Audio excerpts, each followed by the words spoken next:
Yesterday, I shared from John chapter 5 about how what Jesus comes to give us is life, and how that's a major theme in John's gospel.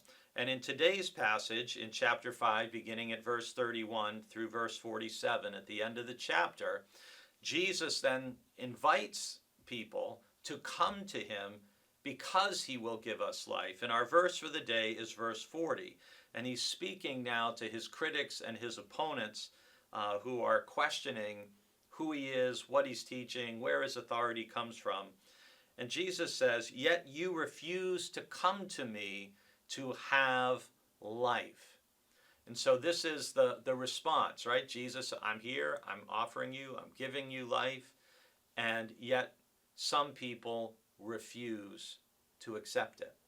And if you back up to verse 39, Jesus says, "You search the scriptures because you think that in them you have eternal life, and it is they that testify on my behalf."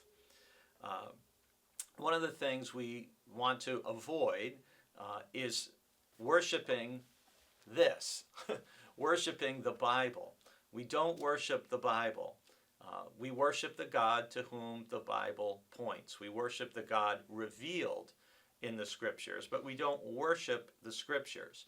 And Jesus here is expressing a critique of, hey, you can search the scriptures looking for stuff and miss me right in front of you. That's basically what he's saying to his opponents. And so one of the things for our own lives is we don't want to miss the invitation to come to Jesus to have life. Most of you who watch these devotions are already disciples of Jesus. You're already a Christian.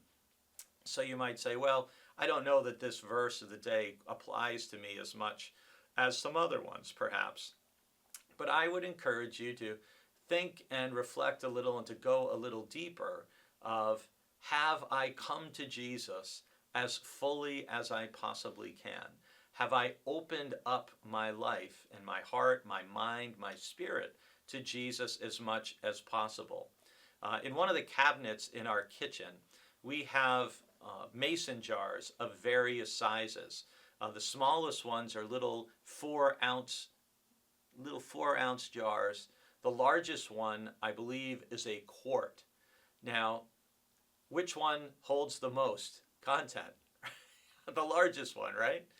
Well, in the same way, sometimes in our faith journey, we start tentatively, and maybe we open a 4-ounce mason jar to Jesus and to God's Spirit. And God can give us 4 ounces of life, if you will, following this image. And part of what I would encourage us all to do as we think about coming to Jesus and giving him life is picture all of us coming to Jesus. How big a mason jar, how big a container are you bringing? Are you giving Jesus a little bit of yourself? Are you offering him to fill more and more of yourself? Are you coming and saying, fill me completely from the top of my head to the soles of my feet? Come to Jesus and let him give you life in all its fullness, in abundance.